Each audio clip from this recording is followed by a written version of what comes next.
एक गुरुत्वपूर्ण प्रसंग मु जीरो आवर उठेली आपण मैंने जानिछन पश्चिम ओडिशार बड़ डाक्तरखाना भीमसार अनेक गुड़े ट्रिटमेंट से अच्छी लोक मैंने बहुत उपकृत हुंती किंतु दुर्भाग्यर विषय सेठारे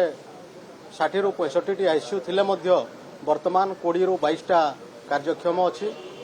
ता हुए तो डाक्तर संख्या कि अन्य कौन टेक्निकल असुविधा तो मुझे जानी नहीं किंतु लोके हैरान हरकत होती विगत दिन में हो कि वर्तमान भी हो लोक मैंने बुर्ला डाक्तरखाना उपरे जितेबाला रेफर कराऊँच बलांगीर रु हो बरगढ़ रु हो सोनपुर रु हो बौद्ध रु हो से माने बुर्ला डाक्तरखाना गोटे आशा नहीं गोटे भरसा नहीं आसती जे आम ये चिकित्सित हो पार्बू किंतु जितेबाला आईसीयू दरकार पड़ुची आईसीयू से मानकु मिलूना एवं से माने पुणी कटक कि बरहमपुर कि बाध्य होइकरी कौनसी प्राइवेट नर्सिंग होम रे जाई भर्ती होउछंती गरीब गुरुबा माने जो आशा नहीं बुर्ला को आसुचंती चिकित्सा पाइबा पई आईसीयू एक बाधक सृष्टि होउची तेणु मु आज प्रश्न उठेइतिली जे आईसीयू जदि अच्छी ताकू कार्यक्षम कहीं करा जाउ नाही एवं बीएसकेवाई कार्ड आपण माने जानिथिबे तत्कालीन मुख्यमंत्री श्री नवीन पट्टनायक एक जुगान्तकारी पदक्षेप योजना जहाँकि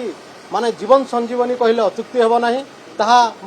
सरकार तार नाम परिवर्तन करी केउ योजना करिसंती ताहा कार्यक्रम होउची कि नाही ग्राउंड स्तर रे तृणमूल स्तर रे लोक जानि पारु नाहंती जे से कार्ड चलुची कि नाही किंतु तृणमूल स्तर रे लोक कहउचंती ताहा बंद हो जाइछि एहा को दुर्भाग्यर कथा होय तो सरकार ताकू परिवर्तन करि थाई पारंती ना काहेकि ना नेम चेंजर एवं कलर चेंजर सरकार एटा आपण माने जानुचंती किंतु ए जो गरीब मानकर दुख विगत 7 दिन तलरे मु देखिथिली गोटे लोक आस्तिला आईसीयू अभावरू तार मृत्युवरण होईची से प्राइवेट नर्सिंग होम को गला सेठी भर्ती होला काले पैसा पत्र असुविधा थी तांको पुणी घर को फेरे नेले से लोक मरीगला ए प्रकार अनेक स्थिति देखा मिलूची जदि जड़े आशा नहीं आसूची से बीएसकेवाई कार्ड योजना माध्यम हो कि सरकारी सहायता हिसाब से हो कहीं से प्राइवेट हॉस्पिटल को जीव प्रथम से माने बुर्ला डाक्तरखाना जो आशा भरसा नहीं चिकित्सित हो जदि सेठी न से अन्य कौन जगह जाओ